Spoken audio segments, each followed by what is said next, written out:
সারা দেশে পেট্রোল আর অকটেনের শর্টেজ থাকলেও ডিজেলের কিন্তু তেমন কোনো সংকট মনে হচ্ছে না। দূরপাল্লার যানবাহনগুলো কিন্তু ঠিকই যাতায়াত করতেছে। আমাদের মোটরসাইকেলগুলো কি তাহলে আমরা ডিজেল দিয়ে চালাতে পাবো না? অনেকের মাথায় এরকম প্রশ্ন ঘুরপাক খাচ্ছে।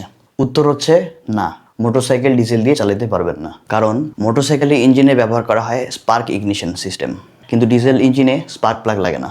ডিজেল ইঞ্জিন খুব বেশি প্রেসারে নিজে থেকে জ্বলে ওঠে। ডিজেলের মতো ঘন একটা জ্বালানিকে স্পার্ক প্লাগের মতো ছোট্ট একটা জিনিস দিয়ে জ্বালানো সম্ভব না।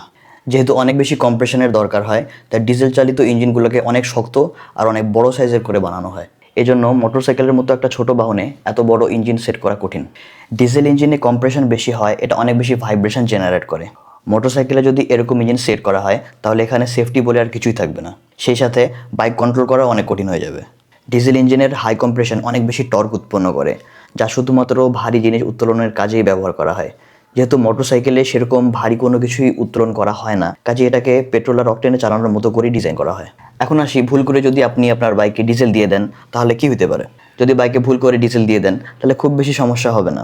এই ধরেন পিস্টনটা নষ্ট হবে, তারপরে স্পার্ক প্লাগটা নষ্ট হবে, তারপরে কার্বোরেটর অথবা এফআই সিস্টেমটা নষ্ট হবে, আর খুব বড় জোর হইলে হতে পারে যে আপনার ইঞ্জিনটা সিজ হয়ে যাবে।